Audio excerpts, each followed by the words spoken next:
Ever wished you could just think yourself fluent in another language? I mean, wouldn't that be amazing? Yeah, sign me up. Well, today we're diving into whether that's actually possible. We're taking a look at the law of attraction and how it applies to learning English. Sounds intriguing. It is. You sent me this episode from the English Dose podcast about it, and it really got me thinking. Oh, yeah, that one. It basically makes the case that your thoughts can shape your reality even when it comes to language learning.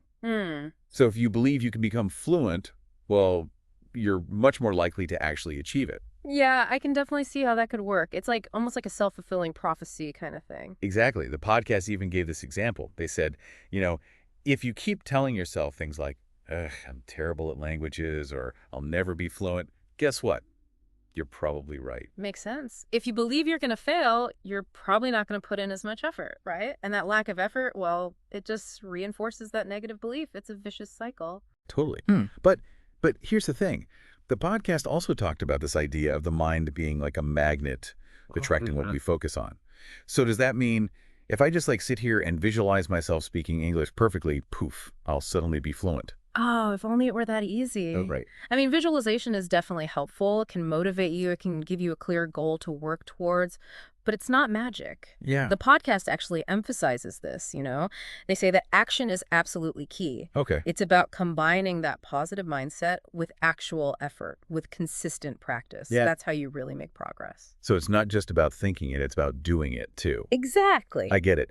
And speaking of doing it, our listeners are already taking steps to improve their English. They're, maybe taking classes, using language learning apps, or watching English movies. So how does this whole mindset thing fit into all that? Well, I think that's where this idea of changing your inner dialogue comes in. The podcast talks a lot about this. It's about shifting from I can't to I'm learning or I'm getting better, Okay. Yeah. It's about focusing on the progress you're making, even if it's just a tiny step. Oh, I like that. Celebrate those small victories. Exactly. Because that positive reinforcement can really build momentum. Totally. And to help us do all that, the podcast gave 3 key takeaways. First, get super clear on your goals, really visualize yourself achieving them. Second, use positive self-talk, like we were just saying, I'm learning, I'm getting better. And third, of course, take action consistently. But, isn't it okay to feel frustrated sometimes?